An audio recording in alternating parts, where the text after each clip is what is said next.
也没想到再见面会是这样的光景。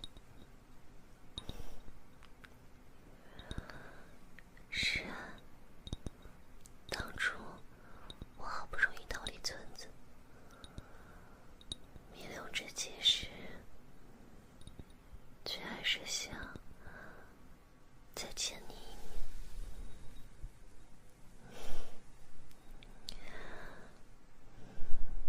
一个人爬到少年将军的位置，一定很累吧？怎么身边连个伺候的人都没有？头发还是这样随意挂在上面，一点也不牢固。来吧，我帮你挂一下。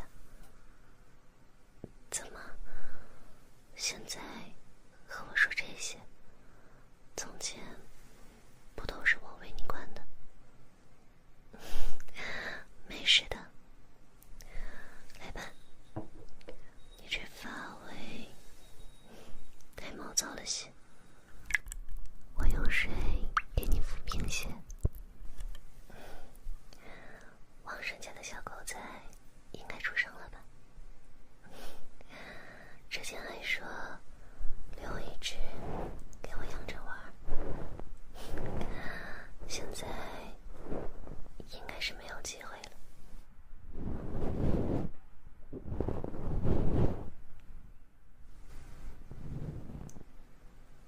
为什么离开？没什么为什么的，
发现。